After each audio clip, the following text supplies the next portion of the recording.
दो एग्जांपल जैसे fluorine shows only negative state, fluorine can not show positive state, सही ना, fluorine can't show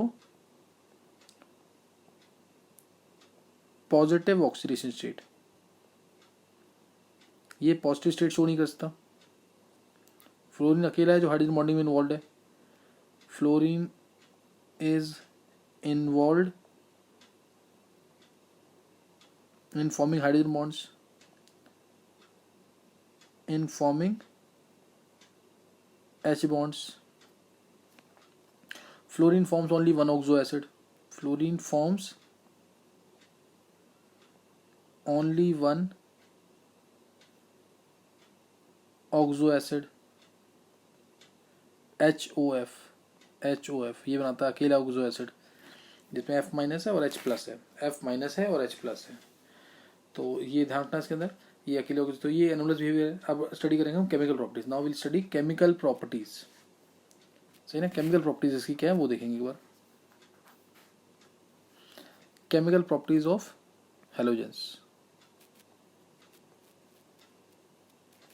chemical properties, तो chemical properties में जैसे पॉइंट्स दे रखे हैं कि पहला ले लिया हमने इसे रिएक्शन विद मेटल्स, रिएक्शन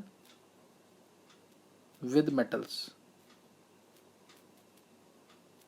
है ना, रिएक्शन विद मेटल्स। ऐसे बहुत सारी प्रॉपर्टीज हैं, एक एक करके डिस्कस करेंगे। जैसे रिएक्शन विद मेटल्स है, ऑक्सीडेशन स्टेट है, रिएक्शन विद हाइड्रोजन है, रिएक्शन विद ऑक्सीजन है, रिएक्शन विद हेलोजेंस है, रिएक्शन विद इसके अलावा अल्कली आ गया, रिएक्शन विद अल्कली हो गया, reaction of halogens with halogens आ गया। तो ये सारी केमिकल प्रॉपर्टीज स्टडी करेंगे। तो पहले हम स्टडी कर रहे हैं इसके अंदर reaction with metals. Reaction with metals, metal से अगर रिएक्शन होगी, जैसे एग्जांपल मैंने अगर तो क्या बनेंगे, they will form metal halides. जैसे they will form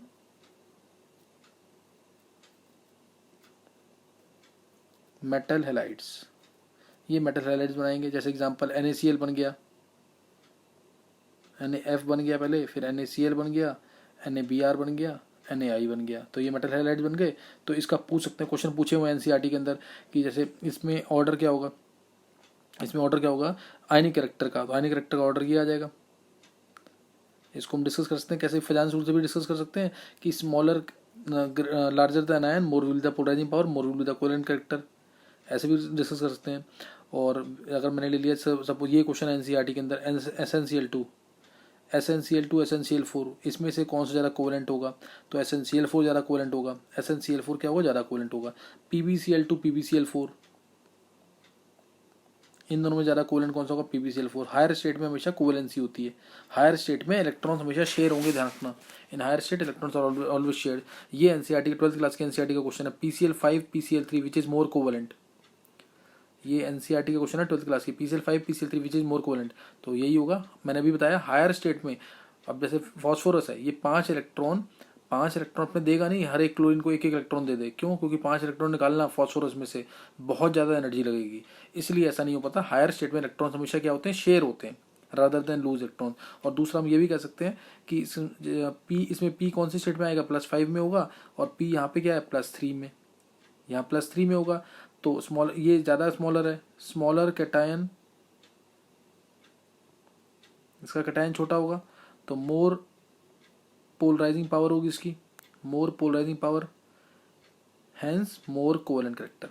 polarising power जरूर मेंशन करके आना है तो मार्क्स पूरे मिलेंगे। हैंस मोर कोवेलेंट कैरेक्टर, तो ये ध्यान रखना इसके साथ। दूसरा, in higher state electrons are always shared but because it will be difficult to transfer 5 electrons rather than to share 5 electron. ज़्यादा, जितने ज़्यादा स्टेट होगा उतने ज़्यादा इलेक्ट्रॉन शेयर होने के चांसेस बढ़ जाएंगे, तो कोवेलेंसी उतनी ज़्यादा होगी। तो ये ध्यान रखना इसके अंदर। और वो दूसरा लिख सकते हैं कि जितना छोटा कैटायन या जितना बड़ा एनायन उतनी ज़्यादा पोलराइजिंग पावर होती है। पोलराइजिंग पावर क्या होती है वो डिटेल में डिस्कस हुई पड़ी है कि जितना छोटा कैटायन होगा उतनी जल्दी इलेक्ट्रॉन, जो एनायन है उसके इलेक्ट्रॉन क्लाउड को अपनी तरफ खींचेगा, डिस्टॉर्ट करेगा। यही होती है पोलराइजिंग, इसको अपनी तरफ खींचेगा और इसके इलेक्ट्रॉन क्लाउड को क्या करेगा, डिस्टॉर्ट करेगा। यही पोलराइजिंग पावर है। तो ये ध्यान रखना इसके अंदर, ये इंपॉर्टेंट क्वेश्चन है यहाँ पे मेटल हैलाइड्स के साथ। नेक्स्ट नोट करेंगे, this was reaction with metals. अब करेंगे ऑक्सीडेशन स्टेट, ऑक्सीडेशन स्टेट्स। तो ऑक्सीडेशन स्टेट्स में स्टडी करेंगे हम ऑक्सीडेशन स्टेट। जैसे फ्लोरीन है, मैंने पीछे बताई दी है स्टार्टिंग में फिजिकल प्रॉपर्टीज के अंदर कि फ्लोरीन तो -1 ही शो करता है, फ्लोरीन क्या शो करेगा, only -1 state, fluorine will show -1 state only, लेकिन बाकी जो हेलोजेंस है they can show -1 to +7 state, -1 से लेके +7 तक शो करेंगे, फ्लोरीन सिर्फ -1 शो करेगा। तो जैसे अगर मैं बात करूं तो -1 से +7 में अब हाईएस्ट स्टेट कौन लेके आएगा, ये क्वेश्चन एनसी जो पूछा हुआ बोर्ड में 2-3 बार क्वेश्चन आया हुआ है, which will bring out higher state of any halogen, which can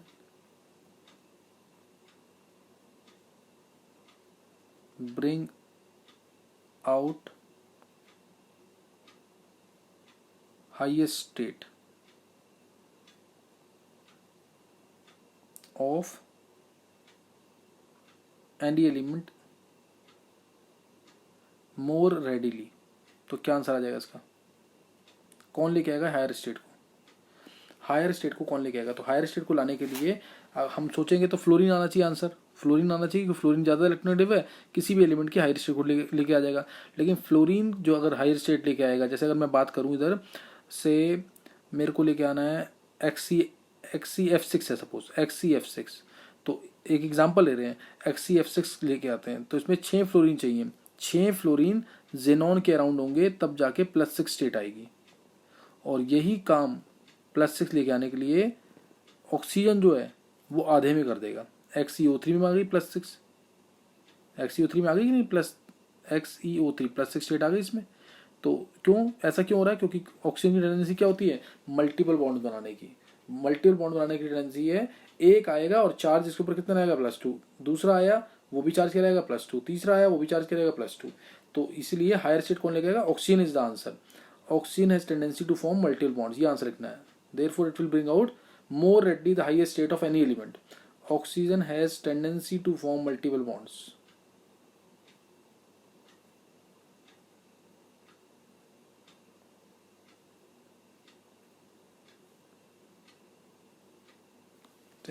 oxygen has tendency to form multiple bond, so it can bring out highest state of any element, इसलिए ये आसानी से हाईएस्ट स्टेट को लेके आ जाएगा। तो ये इसके अंदर ध्यान रखना, इंपॉर्टेंट चीज बताइए यहाँ पे, इसको भूलना नहीं है। ऑक्सीजन जो है ये हाईएस्ट स्टेट को जल्दी लेके आएगा, क्यों, क्योंकि इसमें कोई स्टेरिक हिंड्रेंस नहीं होगी, एक ऑक्सीजन आने से 2 स्टेट बढ़ जाएगी किसी भी एलिमेंट की, तो हाईएस्ट स्टेट ही लेके आ सकता है। बाकी फ्लोरीन जो है वो बहुत सारे केसेस में नहीं लेके आ पाता, जैसे जेनॉन की स्टेट मैंने बता दी XCF6 और XeO3 वाली। इसके अलावा क्लोरीन की भी बात करें तो क्लोरीन एग्जाम्पल लेते हैं इसके अंदर, जैसे स्टेट के अंदर क्लोरीन की हाईएस्ट स्टेट +7 तक जा सकती है, ClF7 नहीं बना, ClF7 ये नहीं बनेगा,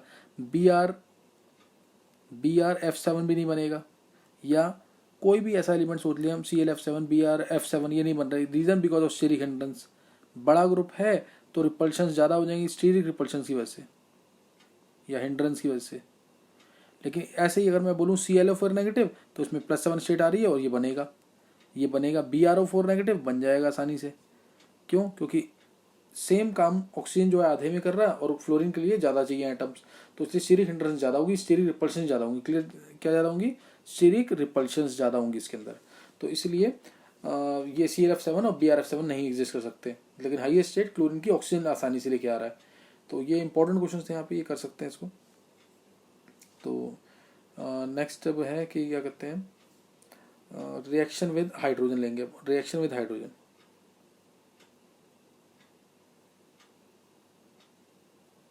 रिएक्शन विद हाइड्रोजन, हाइड्रोजन से रिएक्शन होगी हेलोजेंस की, तो क्या बनेंगे वो देखते हैं, नोट करेंगे यहाँ पे, रिएक्शन विद हाइड्रोजन, हाइड्रोजन के साथ रिएक्शन। तो इसमें बनेगा हमारे पास,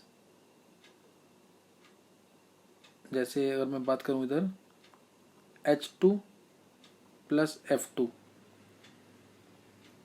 2HF बन जाएगा, H2 के साथ Cl2 आएगा 2HCl बन जाएगा, Br2 आएगा तो 2HBr बन जाएगा, I2 आएगा तो 2HI बन जाएगा। ये तो बन ही जाते हैं, लेकिन कंडीशंस क्या है इनकी बनने की, 2HI कंडीशंस क्या है इनकी बनने की, H2 + F2, ये तो रिएक्शन डार्क में, ये तो अंधेरे में भी रिएक्शन हो जाती है H2 और F2 की, F2 इतना ज़्यादा रिएक्टिव है इसका मतलब। और Cl2 की रिएक्शन के लिए सनलाइट देनी पड़ती है, डिफ्यूज सनलाइट में काम चल जाएगा, डिफ्यूज सनलाइट डिफ्यूज सनलाइट, और इसमें हीटिंग करना पड़ता है, और इसमें हीटिंग भी करना पड़ेगा और साथ में कैटलिस्ट भी डालना पड़ेगा। तो यहाँ से रिएक्टिविटी ऑर्डर भी पता लग रहा है किसका, हेलोजेंस का रिएक्टिविटी ऑर्डर। सबसे ज़्यादा रिएक्टिव कौन सा आ रहा है इसमें, ये प्रिपरेशन भी हो गई HF HCl HBr HI की, और इधर से रिएक्टिविटी ऑर्डर भी आ गया हेलोजेंस का। वो क्या है, रिएक्टिविटी F2 की सबसे ज़्यादा रिएक्टिविटी है, फिर Cl2 की, फिर Br2 की, फिर I2 की, फिर I2 की रिएक्टिविटी है। मतलब F2 जो है अपना F माइनस सबसे जल्दी बनाएगा, और I2 जो है I माइनस सबसे डिफिकल्टी से बनाएगा। तो इसको ये ध्यान रखना, सबसे जल्दी अगर मैं कहूँ यहाँ पे कि F2 किस जल्दी बनेगा कि I2 जल्दी बनेगा, F2 जल्दी बनेगा कि, अब उल्टा डायरेक्शन अगर सोचें हम, तो F माइनस तो जल्दी बन रहा है, तो F माइनस से F2 तो नहीं बनेगा ना, क्योंकि F जो है वो अपने ऊपर नेगेटिव को संभाल लेगा, F के ऊपर नेगेटिव तो बहुत स्टेबल है, ये संभाल लेगा। इसीलिए F2 जो है ये अच्छा ऑक्सीडाइजिंग एजेंट है, ये ध्यान रखना बात, F2 अच्छा ऑक्सीडाइजिंग एजेंट है, और I माइनस जो यहाँ पे आया ये अच्छा रिड्यूसिंग एजेंट है। I माइनस क्या अच्छा रिड्यूसिंग एजेंट है, तो ये ध्यान रखना है, सही ना, इंपॉर्टेंट चीज़ यहाँ पे। F2 जो है बहुत अच्छा ऑक्सीडाइजिंग एजेंट है, ये हमने डिस्कस कर लिया पहले। ऑक्सीडाइजिंग एजेंट है, रिएक्टिविटी ऑर्डर भी इसका यही आ रहा है, रिएक्टिविटी ऑर्डर, लेकिन सिर्फ ऑक्सीडाइजिंग कैरेक्टर पे डिपेंड नहीं करता, वो हाइड्रेशन एनर्जी पे भी डिपेंड करता है, वो इलेक्ट्रोनेगेटिविटी पे भी डिपेंड करता है, वो बॉन्ड स्ट्रेंथ पे भी डिपेंड करता है। सबको मिला जुला कर तब आता है आंसर रिएक्टिविटी ऑर्डर का, ये आंसर है इसका, F2 Cl2 then Br2 then I2। तो ये ध्यान रखना इसके अंदर। और अगर कोई बोलता है कि बॉन्ड स्ट्रेंथ जो है ऑक्सीडाइजिंग पावर F2 की ज़्यादा है, ये मैं पीछे शायद मैंने मिस कर दिया था, ये F2 की बॉन्ड स्ट्रेंथ, F2 की ऑक्सीडाइजिंग पावर ज़्यादा है किससे, F2 की ऑक्सीडाइजिंग पावर ज़्यादा है किससे, Cl2 से। तो उसका आंसर ये नहीं देना है क्या इसका परफेक्ट रीज़न क्या है कि क्यों ज़्यादा है। तो उसके लिए आंसर क्या आएगा, उसके लिए आंसर आएगा कि F2 के अंदर एक तो बॉन्ड स्ट्रेंथ इसकी कम थी F2 की, दूसरा जो ज़्यादा मेजर रोल किसका था, हाइड्रेशन एनर्जी का। हाइड्रेशन एनर्जी F माइनस की ज़्यादा होती है, इसलिए F2 की ऑक्सीडाइजिंग पावर ज़्यादा होती है। हाइड्रेशन एनर्जी ज़्यादा, अगर दो ऑप्शन आते हैं ऑब्जेक्टिव्स के अंदर कि हाइड्रेशन एनर्जी ने की वजह से हुआ ऐसा कि बॉन्ड स्ट्रेंथ की वजह से हुआ है, तो इसमें हाइड्रेशन एनर्जी आंसर ज़्यादा आएगा। अदरवाइज तो दोनों आंसर हैं, लेकिन ज़्यादा करेक्ट कौन सा होगा, हाइड्रेशन एनर्जी। तो ये चीज़ ध्यान रखनी है इसके अंदर ऑक्सीडाइजिंग पावर के लिए। तो यहाँ रखना, अब यहाँ पे याद रखना कि I माइनस अच्छा रिड्यूसिंग एजेंट है, F2 अच्छा ऑक्सीडाइजिंग एजेंट है। ये भी मैं यूज़ करूँगा यहाँ पे, ये ध्यान रख सकते हैं। जैसे अगर मेरे को HF की प्रिपरेशन करनी है, तो मैं HF की प्रिपरेशन मेटल हैलाइड से भी कर सकता हूँ, जैसे NaF ले लूँ मैं, या CaF2 ले लूँ, और इसमें एक ऑक्सीडाइजिंग एजेंट डाल दूँ, एक एसिड डाल दूँ H2SO4, तो ये बन जाएगा, H2SO4 डाल दिया तो HF बन जाएगा, HF plus NaHSO4 plus NaHSO4, इससे बन जाएगा HF की प्रिपरेशन हो गई है। NaF प्लस H2SO4 किसकी प्रिपरेशन हो जाएगी, HF की प्रिपरेशन हो जाएगी, या CaF2 प्लस H2SO4 तो भी HF की प्रिपरेशन हो जाएगी। ऐसे ही अगर मैंने ले लिया इधर NaCl, ये HF की दूसरी प्रिपरेशन है, पीछे भी बता दी मैंने एक बार, NaCl प्लस H2SO4 ले लिया, तो ये मैंने पहले भी एक बार क्वेश्चन डिस्कस किया हुआ है, तो इसमें मिल जाएगा HCl, क्या मिल जाएगा इसमें, HCl plus Na2SO4, HCl plus NaHSO4 कह सकते हैं, NaHSO4, सही ना, NaHSO4, ये ध्यान रखना इस चीज का। थोड़ा इसको ढंग से लिख लेते हैं एक बार,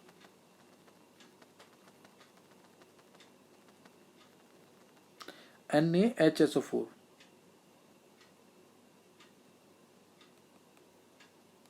सही ना, NaHSO4। तो ये ध्यान रखना इसके अंदर, और ये प्रिपरेशन हो गई। अब ऐसे ही सिमिलर, लेकिन ना अभी क्या होगा, सिमिलर मेथड से Br2 HBr और HI प्रिपेयर नहीं होंगे। HBr ये प्रिपेयर हो जाना चाहिए था ऐसे ही, लेकिन ये प्रिपेयर नहीं होता। ऐसे ही अगर मैं NaI प्लस H2SO4 लूँ तो उससे HI प्रिपेयर नहीं होगा। रीज़न क्या है कि NaBr प्लस H2SO4 अगर डालते हैं तो अब यहाँ पे क्या होगा, मैंने ऊपर बताया हुआ है, Na ये डालते हैं अगर, तो इधर अब क्या हो जाएगा, इधर जो है ये अच्छा ऑक्सीडाइजिंग एजेंट है, ये ऑक्सीडाइजिंग एजेंट है अच्छा,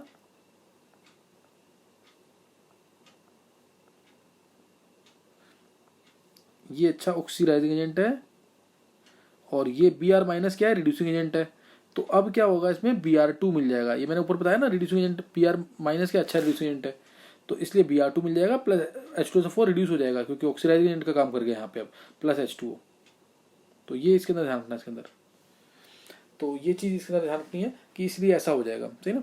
और इधर NaI भी लेते, अगर हम NaI ले लेते तो H2SO4 डालने पर I2 मिल जाता, इसमें भी I2 मिल जाता, इसमें भी क्या मिल जाएगा I2, clear. I2 will be form plus SO2, तो ये मिल जाएगा, ये इसके अंदर ध्यान रखना है।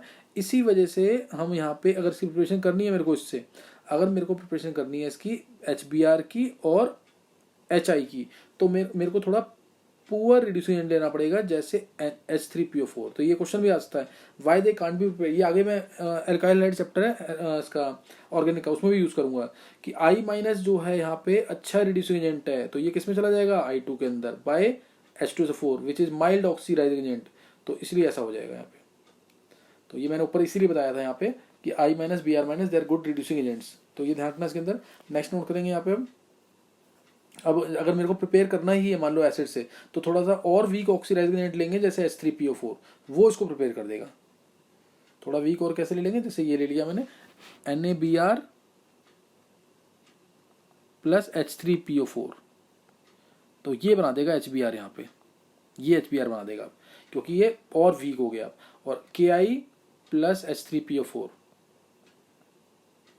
तो ये बना देगा HI, तो HI भी बन गया, HBr बन गया, क्योंकि अब ये ऑक्सीडाइज नहीं हो पाएगा। अब सिर्फ एक क्या हुई है, एक डिस्प्लेसमेंट रिएक्शन हो गई यहाँ पे, सिर्फ HBr मिल जाएगा इससे, सही ना, HBr मिल जाएगा। तो ये इसके अंदर ध्यान रखना है, इंपॉर्टेंट चीज बताइए, नोट करना है। साथ में इधर Na3PO4 मिल जाएगा, इधर K3PO4 मिल जाएगा। तो ये भी क्वेश्चन इंपॉर्टेंट था, इसका ध्यान रखना है प्रिपरेशन के लिए। नेक्स्ट नोट करना है इसी के अंदर। अब इसके अंदर जैसे अगर आ गया हमारा हाँ, अब HF HCl HBr HI आ गया, ये डिटेल्स हमने पहले भी डिस्कस की हुई है, दोबारा देख रहे हैं एक बार। HBr और HI, HF HCl HBr HI, इन्हीं की डिटेल अब सारी। इनकी बॉन्ड लेंथ का ऑर्डर क्या होगा, बॉन्ड स्ट्रेंथ का ऑर्डर क्या होगा, इनकी properties of hydrides of group 17 है, properties of hydrides of group 17। अगर बॉन्ड लेंथ की बात करें इनकी, तो बॉन्ड लेंथ जैसे जैसे साइज बढ़ेगा बॉन्ड लेंथ बढ़ जाएगी। HF HCl HBr HI, सबसे ज़्यादा HI की बॉन्ड लेंथ, फिर HBr की, फिर HCl की, इस तरह से बॉन्ड लेंथ का। बॉन्ड स्ट्रेंथ की बात करें तो F का साइज छोटा तो उसकी बॉन्ड स्ट्रेंथ ज़्यादा होगी, HF की बॉन्ड स्ट्रेंथ सबसे ज़्यादा, फिर HCl की, फिर HBr की, साइज छोटा बॉन्ड स्ट्रेंथ ज़्यादा, HBr की, फिर HI की। ये बॉन्ड स्ट्रेंथ का ऑर्डर आ जाएगा। बॉन्ड लेंथ हो गया, बॉन्ड स्ट्रेंथ हो गया। इसके अलावा थर्मल स्टेबिलिटी, मोस्ट इंपॉर्टेंट जो पूछा जाता है, थर्मल स्टेबिलिटी मैंने पहले भी बताया हुआ है। थर्मल स्टेबिलिटी यानी इसको मैं हीट कर रहा हूँ, इसको हीट कर रहा हूँ, इसको हीट कर रहा हूँ, इसको हीट कर रहा हूँ, तो बॉन्ड के साथ सबसे जल्दी टूट जाएगा। सबसे जल्दी बॉन्ड किसका टूट जाएगा, HI का। थर्मल स्टेबिलिटी, ध्यान रखना थर्मल स्टेबिलिटी, तो यानी हीट करने पर tendency EH bond depends upon directly proportional to EH bond strength. EH element और हाइड्रोजन की बॉन्ड स्ट्रेंथ पर डिपेंड करती है। Greater the element hydrogen bond strength more will be the thermal stability. तो सबसे ज्यादा थर्मल स्टेबिलिटी भी किसकी होगी, HF HCl HBr HI। और थर्मल स्टेबिलिटी से रिलेटेड क्वेश्चन क्या बनता था, रिड्यूसिंग कैरेक्टर। सबसे ज्यादा रिड्यूसिंग कैरेक्टर किसका होगा, रिड्यूसिंग कैरेक्टर जो है इनवर्सिव पोजिशन किसके होता है, थर्मल स्टेबिलिटी के। लेकिन पूरा आंसर क्या लिखेंगे, जैसे से नीचे जाएंगे तो बॉन्ड स्ट्रेंथ डिक्रीज करेगी, tendency to lose hydrogen, tendency to lose hydrogen directly proportional to tendency to lose hydrogen.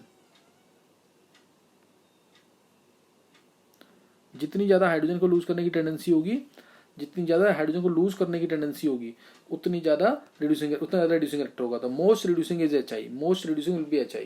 ये पहले भी डिस्कस हुआ है।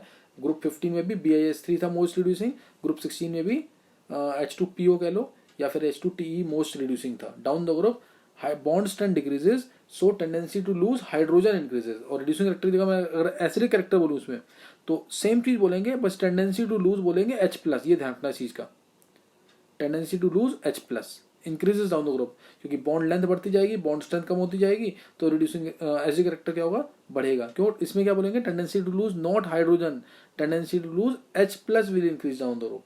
तो एसिडिक कैरेक्टर बढ़ता है, सबसे ज्यादा HI का होगा। HI बहुत स्ट्रॉन्ग एसिड होता है, H2SO4 से भी स्ट्रॉन्ग मानते हैं इसको। HBr, फिर HCl और लीस्ट होगा HF। HF तो वीक एसिड है। क्वेश्चन स्कूल में बोर्ड में कैसे आता है, HF is a weaker acid but HCl is a stronger acid. क्यों, क्योंकि HCl की बॉन्ड स्ट्रेंथ कम है, तो ये H+ जल्दी रिलीज करेगा। HF की बॉन्ड स्ट्रेंथ ज्यादा है, ये H+ आसानी से रिलीज नहीं करेगा। तो ये एक इंपॉर्टेंट क्वेश्चन था यहाँ पे, तो ये ध्यान रखना इसके अंदर। नेक्स्ट नोट करेंगे आगे, boiling point, melting point. Boiling point और मेल्टिंग पॉइंट ये भी नोट कर लेंगे जल्दी से। बॉइलिंग पॉइंट, बॉइलिंग पॉइंट के लिए HF में हाइड्रोजन बॉन्डिंग है, HF HCl HBr HI, HF HCl HBr HI। तो इसमें HF के अंदर क्या है, हाइड्रोजन बॉन्डिंग, और इसके अंदर नीचे जाएंगे तो साइज बढ़े, नीचे जा रहे हैं तो क्या होगा, साइज बढ़ेगा, ये बहुत बार डिस्कस हुआ है। सरफेस एरिया हाइड्राइड का बढ़ जाएगा, साइज बढ़ेगा, सरफेस एरिया बढ़ेगा, तो वैंडल फोर्सेस क्या हो जाएंगे, वैंडल फोर्सेस बढ़ जाएंगे। तो सबसे ज़्यादा जो बॉलिंग पॉइंट है, वैंडल फोर्सेस सबसे ज़्यादा इसके अंदर होंगे, स्ट्रॉन्ग वैंडल फोर्सेस हैं, सबसे ज़्यादा वैंडल फोर्सेस इसके अंदर स्ट्रॉन्ग है। तो सबसे ज़्यादा बॉलिंग पॉइंट होना चाहिए था HI का, फिर HBr का, फिर होना चाहिए था HCl का, लीस्ट होना चाहिए था किसका, HF का, लेकिन है मैक्सिमम। रीज़न बिकॉज इसके अंदर हाइड्रोजन बॉन्डिंग है और इसके अंदर वैंडर वाल फोर्सेस स्ट्रॉन्ग है, वैंडल फोर्सेस स्ट्रॉन्ग। तो ये बॉलिंग पॉइंट का आंसर ये आएगा। लेकिन तो this is the order of bowling point. Bowling point volatile nature का इसका उल्टा होगा, मोस्ट वोलेटाइल इज HCl, ये याद रखना जरूर। बॉलिंग पॉइंट जो है इनवर्सली प्रोपोर्शनल किसके है, वोलेटाइल नेचर के, वोलेटाइल नेचर के इनवर्सली प्रोपोर्शनल है ये। Boiling point inversely proportional to volatile nature या वेपर प्रेशर के भी। तो वो मोस्ट वोलेटाइल इज HCl। चार ऑप्शन दे देते हैं, HF HCl HBr HI। Most volatile कौन सा आएगा, HCl, ना HF है ना HI है, कौन सा है, HCl इज मोस्ट वोलेटाइल, ये याद रखना इसके अंदर। और मेल्टिंग पॉइंट के अंदर ना थोड़ा चेंज है, मेल्टिंग पॉइंट के अंदर HI के वैंडल फोर्सेस ज़्यादा स्ट्रॉन्ग होते हैं, HI के जो वैंडल फोर्सेस हैं वो ज़्यादा स्ट्रॉन्ग होते हैं then HF, then HBr, then HCl। Melting point में थोड़ा चेंज है, वैंडल फोर्सेस ज़्यादा स्ट्रॉन्ग होते हैं, क्योंकि मेल्टिंग पॉइंट में ना डिफरेंट चेन्स में हम चेक करते हैं। डिफरेंट चेंज में जैसे HF है, HF चल रहा है, इस तरह से चेन चलती है इसकी, तो ये दूसरी चेन ऐसी चल रही है, तो इन दोनों चेन के बीच में हाइड्रोजन बॉन्डिंग नहीं है, इन चेन्स के बीच में हाइड्रोजन बॉन्डिंग नहीं है, इनके बीच में क्या है, इनके बीच में क्या है, वीक वैंडर वाल फोर्सेस हैं। तो इसीलिए मेल्टिंग, जो इसका मेल्टिंग पॉइंट है वो ज़्यादा नहीं रहता, पूरे में हाइड्रोजन बॉन्डिंग नहीं है, पूरे में हाइड्रोजन बॉन्डिंग नहीं है, सही ना। इन चेन्स के बीच में जो ये HF की चेन चल रही है, जो ये जो HF की चेन चल रही है, इसके अंदर क्या है, इसके बीच में और इस चेन के बीच में वीक वैंडल फोर्सेस हैं, इसलिए ऐसा होगा, वीक वैंडल फोर्सेस। तो इसलिए HF का थोड़ा सा कम हो जाता है मेल्टिंग पॉइंट देन HI। जो मेल्टिंग पॉइंट का आंसर वही डेल्टा H फ्यूजन का आंसर, जो बॉइलिंग पॉइंट का आंसर वही डेल्टा H वेपराइजेशन का आंसर। तो ये सारे क्वेश्चन डिस्कस हो गए इसके अंदर। नेक्स्ट नोट करेंगे आगे।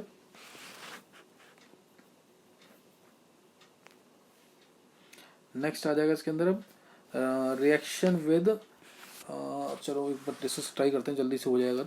Reaction with oxygen, reaction with oxygen ये इंपॉर्टेंट है, ध्यान देंगे। ऑक्सीजन से अगर फ्लोरीन रिएक्ट करता है, O2 और F2 रिएक्ट करते हैं तो दो बनते हैं इसके अंदर, OF2 और O2F2।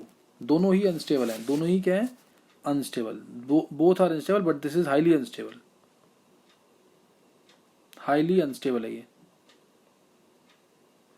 OF2 का स्ट्रक्चर तो पता ही है हमें, 103 डिग्री का एंगल होता है, ऊपर के लोन पे रिपेल करते हैं यहाँ पे, ये OF2 का स्ट्रक्चर है। O2F2 का कुछ कुछ H2O2 की तरह स्ट्रक्चर है, O2F2, लेकिन ये हाईली अनस्टेबल है। क्यों? क्योंकि इसमें इधर O पे पॉजिटिव, इधर भी O पे पॉजिटिव, दोनों रिपल्शन होंगी, और O पे पॉजिटिव वैसे ही अनस्टेबल होता है, तो इसलिए हाईली अनस्टेबल स्ट्रक्चर होता है इसका, हाईली अनस्टेबल स्ट्रक्चर है, और इसलिए बहुत अच्छा ये फ्लोरीनेटिंग एजेंट होता है। It is a very good fluorinating agent.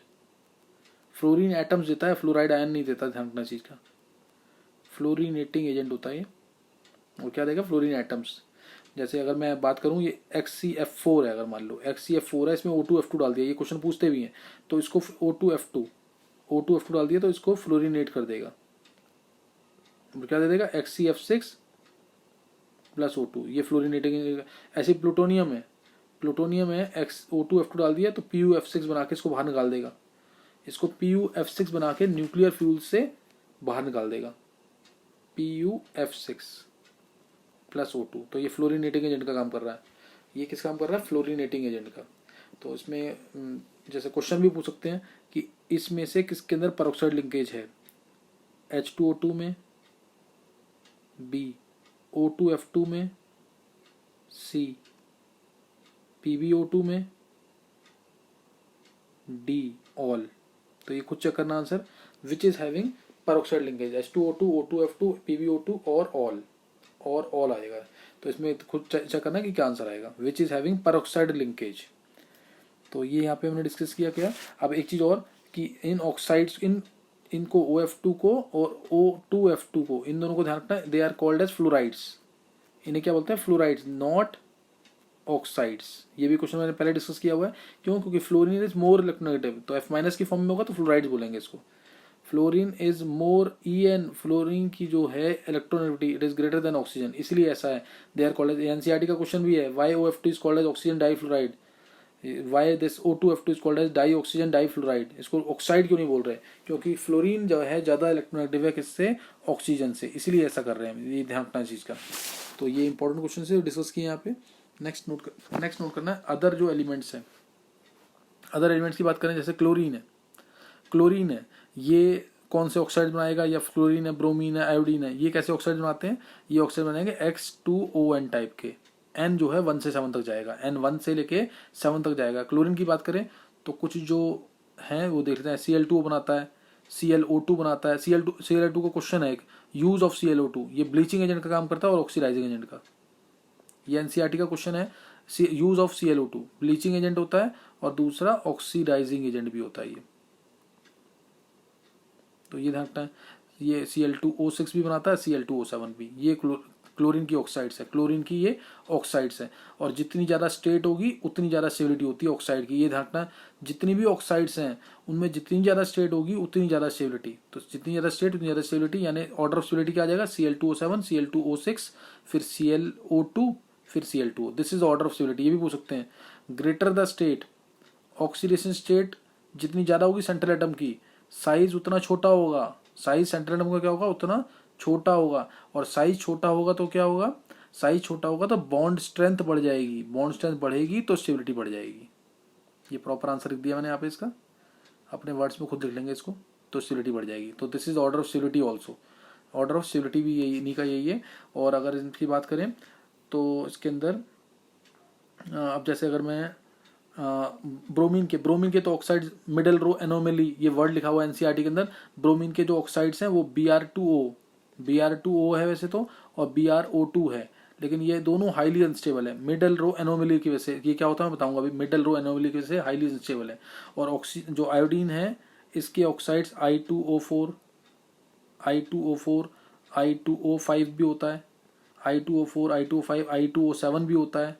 और एक तो इस एक्सेप्शनल केस में I4O9 भी होता है इसका, जो है ऑक्साइड जो बन रहे हैं इसके ऑक्सीजन से रिएक्ट करने के बाद। और ये ऑल एनसीईआरटी में एक चीज़ थोड़ी सी गलत लिखी हुई है कि ये क्या है? Water insoluble, but they are water soluble, क्योंकि ये हाइग्रोस्कोपिक होते हैं। ध्यान रखना, एनसीईआरटी में गलत लिखा हुआ है ये कि वाटर इनसॉल्युबल सॉलिड्स हैं, बट दीज आर वाटर, ये क्या है? वाटर सॉल्युबल, ये वाटर सॉल्युबल है। और इसमें वाटर सॉल्युबल है। जैसे I2O5 की बात करें तो I2O5 जो है इसमें वाटर डालते हैं, ये हाइग्रोस्कोपिक होता है, इट इज हाइग्रोस्कोपिक। इसमें अगर हम वाटर डाल दें तो ये क्या करता है? वाटर को एब्जॉर्ब कर देता है, HiO3 बना देता है। क्या बना देता है? HiO3, वाटर को एब्जॉर्ब कर लेता है। और I2O5 जो है ये कार्बन मोनोऑक्साइड का एस्टिमेशन भी करता है, कार्बन मोनोऑक्साइड का एस्टिमेशन। I2O5 डाला इसके अंदर तो बन जाएगा CO2, बैलेंस करेंगे तो 5CO आ जाएगा, 5CO2 प्लस I2। और I2 को हम स्टैंडर्ड हाइपो सोल्यूशन से पास करेंगे और उससे हम इसका क्वांटिटेटिव एस्टिमेशन कर लेंगे कार्बन मोनोऑक्साइड का। तो ये भी कर सकते हैं इसको, क्वांटिटेटिव एस्टिमेशन ऑफ ये कर देगा किसका? CO का, क्वांटिटेटिव एस्टिमेशन ऑफ CO में यूज़ कर सकते हैं इसको। तो ये इसके क्या कहते हैं, करेक्शन कर लेना कि I2O4 ये सब वाटर सॉल्युबल है, ये वाटर सॉल्युबल है। और सेम ऑक्सीडेशन स्टेट में स्टेबिलिटी होती है, सेम ऑक्सीडेशन स्टेट है तो स्टेबिलिटी ऑर्डर ये होता है। सबसे ज़्यादा स्टेबल I2O, फिर I2O के बाद Cl2O, Cl2O के बाद Br2O। अगर सेम ऑक्सीडेशन स्टेट है तो ऑर्डर ऑफ स्टेबिलिटी ये होगा, या I2O7, Cl2O7, Br2O7, I2O7, Cl2O7, Br2O7। अगर सेम ऑक्सीडेशन स्टेट है तो ऑर्डर ऑफ स्टेबिलिटी ये होगा, ये याद रखना है। क्योंकि इधर I पे पॉजिटिव स्टेबल है, I पे पॉजिटिव स्टेबल, तो बॉन्ड स्ट्रॉन्ग बनेगा। I पे पॉजिटिव आ गया ना, I पे पॉजिटिव तो स्टेबल ही होगा, क्योंकि नीचे आ रही साइज बढ़ रहा है, I पे पॉजिटिव आ सकता है। ClO का बॉन्ड स्ट्रॉन्ग है, Cl2O में बॉन्ड स्ट्रॉन्ग होगा इसके अंदर। और इसमें लिख देता है मिडल रो एनोमली। इसका मतलब कुछ भी नहीं है कि इसका मतलब क्या है? Br का जो एटम है इसमें d ऑर्बिटल्स आएंगे, d ऑर्बिटल्स आ गए तो क्या होगा? वो तो स्क्रीनिंग इफेक्ट पुअर होता है इनका, तो जेड इफेक्टिव बढ़ जाएगा तो जो बाहर के इलेक्ट्रॉन, जो वैलेंस इलेक्ट्रॉन्स हैं उनको आसानी से न्यूक्लियस खींचेगा, तो Br पे पॉजिटिव ही नहीं आ पाएगा, तो इसलिए ये बॉन्ड ऑक्सीजन का नहीं बना पाएगा। पॉजिटिव नहीं आएगा तो बॉन्ड नहीं बनेगा इसका, इसलिए मिडल रो एनोमली इसको बोला हुआ है। तो ये ध्यान रखना है इसके अंदर, ये याद कर सकते हैं तो याद कर लेंगे इसको। तो इसलिए ऑर्डर ऑफ स्टेबिलिटी जो है मैंने बता दिया, और ऑक्सीडाइजिंग पावर इसके जस्ट ऑपोजिट होगा। ऑक्सीडाइजिंग पावर में Br2 सबसे अच्छा ऑक्सीडाइजिंग एजेंट होगा, फिर Cl2O, फिर I2O। ऑक्सीडाइजिंग पावर में Br2O पहले, फिर